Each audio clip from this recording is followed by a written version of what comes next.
Hello and welcome to News18.com. I am Chirag Sehgal and our guest today is everyone's favorite and very talented Sunny Leone, who will be next seen in MX Players Anamika. Hi Sunny, thank you so much for joining us. Hi, how are you? I am great. Sunny, tell us about your role in the show. It's a spy thriller. Yes, I am playing a character named Anamika, and she works in a secret cell where she discovers information um, about some certain people. And in searching for that information and collecting it, she loses her memory through an incident.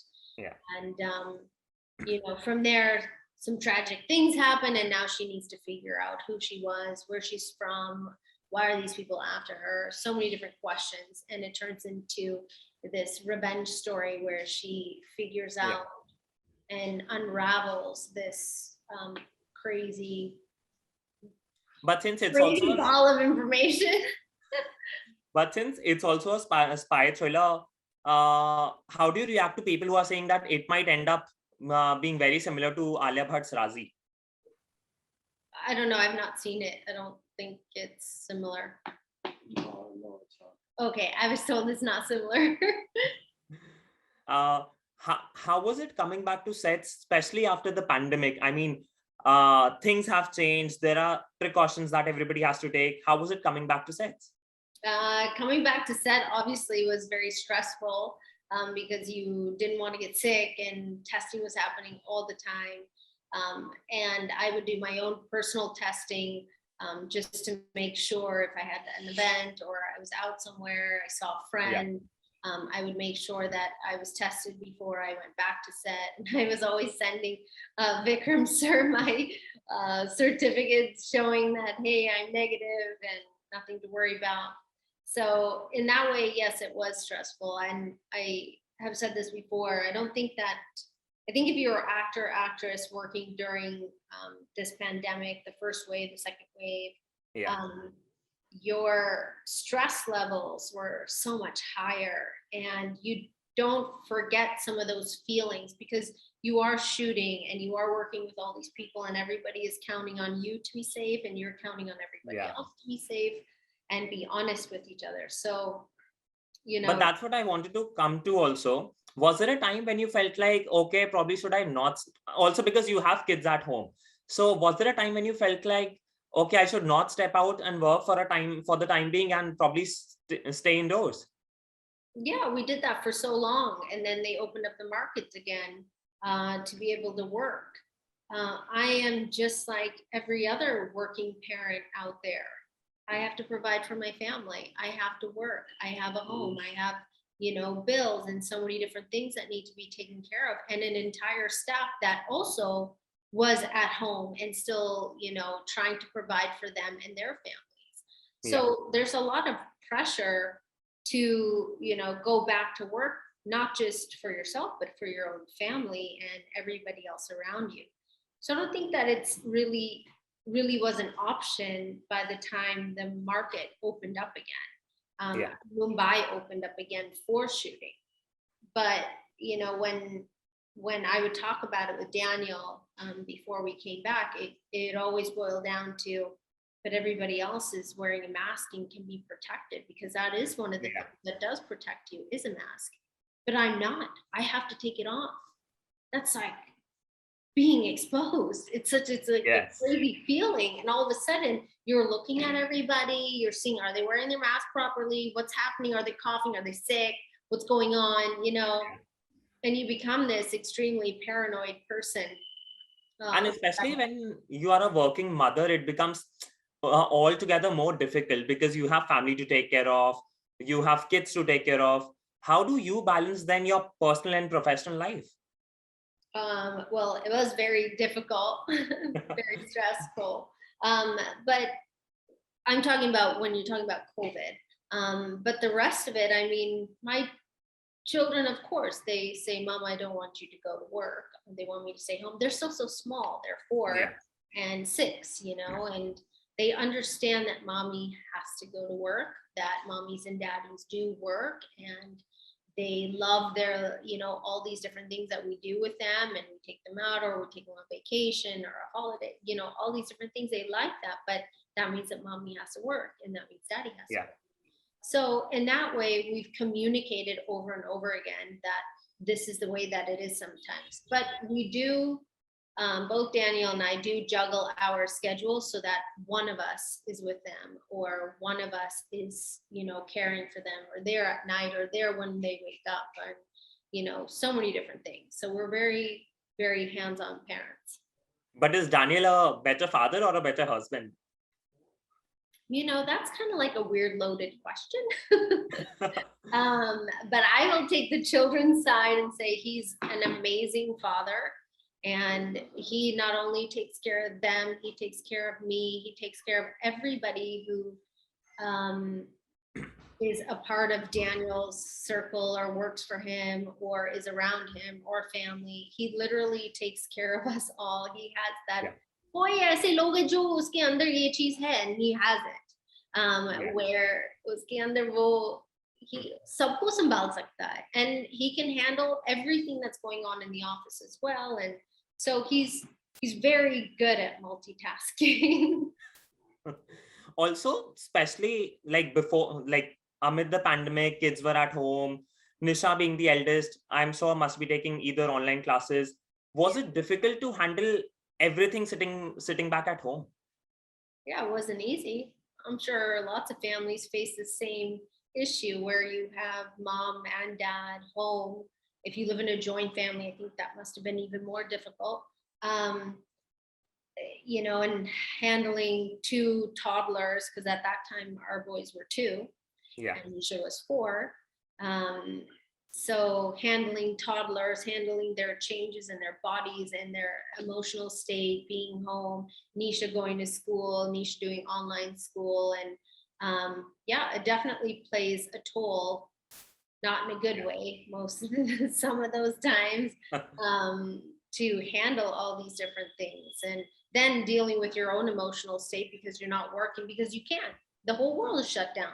What are you going to do? You have no purpose other than to change diapers and cook food and clean and take care of your kids and make sure your daughter's education is on point, and so many different things that go through your head. And how am I going to entertain these 3 children every single day when the market is closed and we're not allowed to go anywhere? What are we going to do? And I think that a lot of families, when I say all this, they all went through the same thing. We're all in the same boat. Maybe they handled their emotional state better than I did. They'll have to give me some advice. Sunny, we are living in the times of social media, and unfortunately, not every follower is a fan. So actors also have to face a lot of trolling, whether it is regarding, say, a flop film, a flop show, past profession, or looks, or anything else. How do you filter that in front of your children? Like, how do you think that how they might end up responding to negativity and trolls on social media? Well, first of all, my children are 4 and 6. They don't know what social media is. And nor will they until they absolutely need to. In my house, we have a no iPad, no phone policy. On the tables, at dinner, at breakfast, at lunch, during the day. If it's not for school or learning purposes, my kids don't use an iPad, and nor are they on social media, and nor do they have phones. They're 4 and 6. They don't need one yet. They will have one in the future. They will have all these things that you and I have. But that's not needed at this age. Right now, they need nurturing, they need education, they need to play, they need to not worry about any of these things. And I know other children in Nisha's class that are very aware of these things.